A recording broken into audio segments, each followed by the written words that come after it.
Good morning mga Lodi. Ang Averroa bilimbi ay isang punong namumunga. Ito ay pinaniniwalaan na orihinal na katutubong puno mula sa Maluku Islands ng Indonesia ngunit naturalisado at karaniwan sa buong Timog Silangang Asya.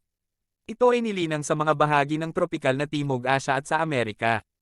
Higit pa sa paggamit nito bilang pagkain, ang kamyas ay pinaniniwalaan din na may mga katangiang panggamot at ginagamit bilang panggagamot sa mga kati o pagsabog ng balat, rayuma at pamamaga.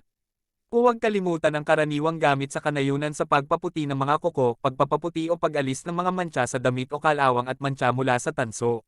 Dahil sa mga komplikadong nutritional compound nito, ang makapangyarihang halaman, mula sa tangkay hanggang sa bulaklak hanggang sa prutas, ay maaaring gamitin para sa mga layuning ito. Paggamot ng ubo, pagtagumpayan ang diabetes, pagtagumpayan ang acne, gamot sa singaw, gamot sa rayuma. Ang bolimbing na kilala rin bilang kamyas o kamyas ay katutubong sa Malaysia at Indonesia. Bakit maasim ang kamyas? Ang kamyas ay maaaring magpakita ng pagkakaroon ng oxalic acid sa pamamagitan ng maasim na lasa nito.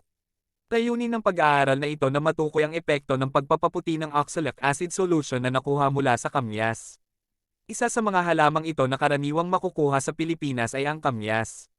Binubuo ito ng mga functional group ng cyclic ether at alcohol na nagpapahiwatig ng saponin bilang pangunahing at aktibong sangkap na may kakayahang mag-alis ng mga lipid. Salamat sa panonood mga Lodi.